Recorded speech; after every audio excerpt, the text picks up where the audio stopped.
Hi mga Lodi, magandang araw po sa inyo lahat. Kung hindi pa po ito subscribers, pamasok mo naman sa akin yan. Subscribe mo na yan, free lang po yan. Maraming salamat. At for today's video po, pag-uusapan po natin kung ano nga bang edad nagsisimula mag-jako ang isang babae. May nagtanong po kasi sa akin yan na sabi niya, ma'am, anong edad po ba kayo nagsisimula sarili?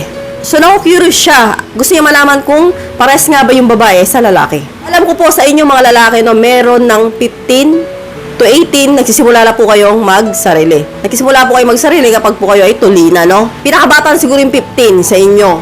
So, usually, 18 kayo nagsisimula talaga, 18 pataas.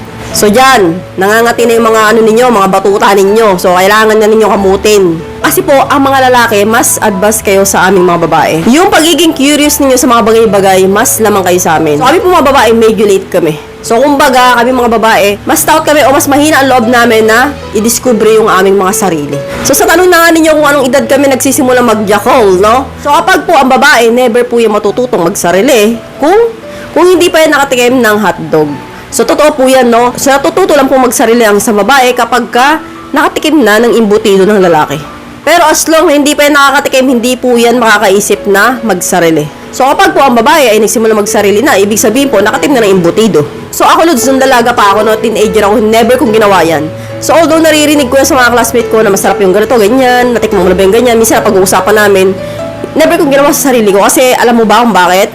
Kasi karamihan nga sa mga babae, takot yan.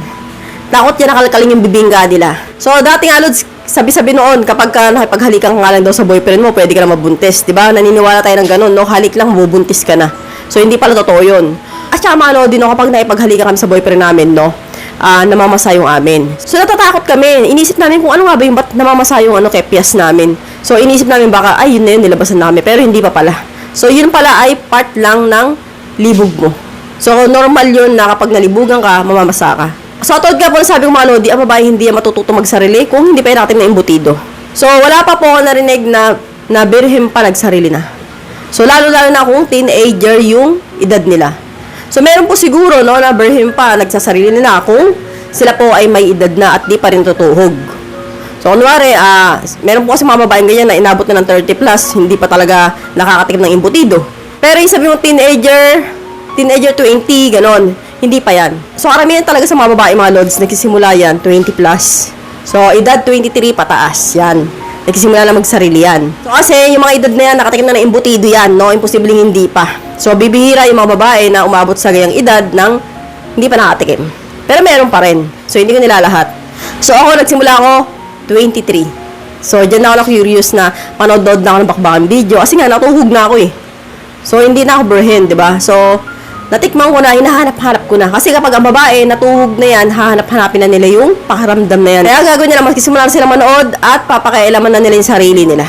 So, kung ibabasa nyo alod sa inyo mga lalaki, no, mas advance kayo magsarili kaysa sa amin. Kami po medyo may edad na 20 plus. So, sa tanong nyo na 15, 14, 18, hindi pa po ginagawa ng babae yan.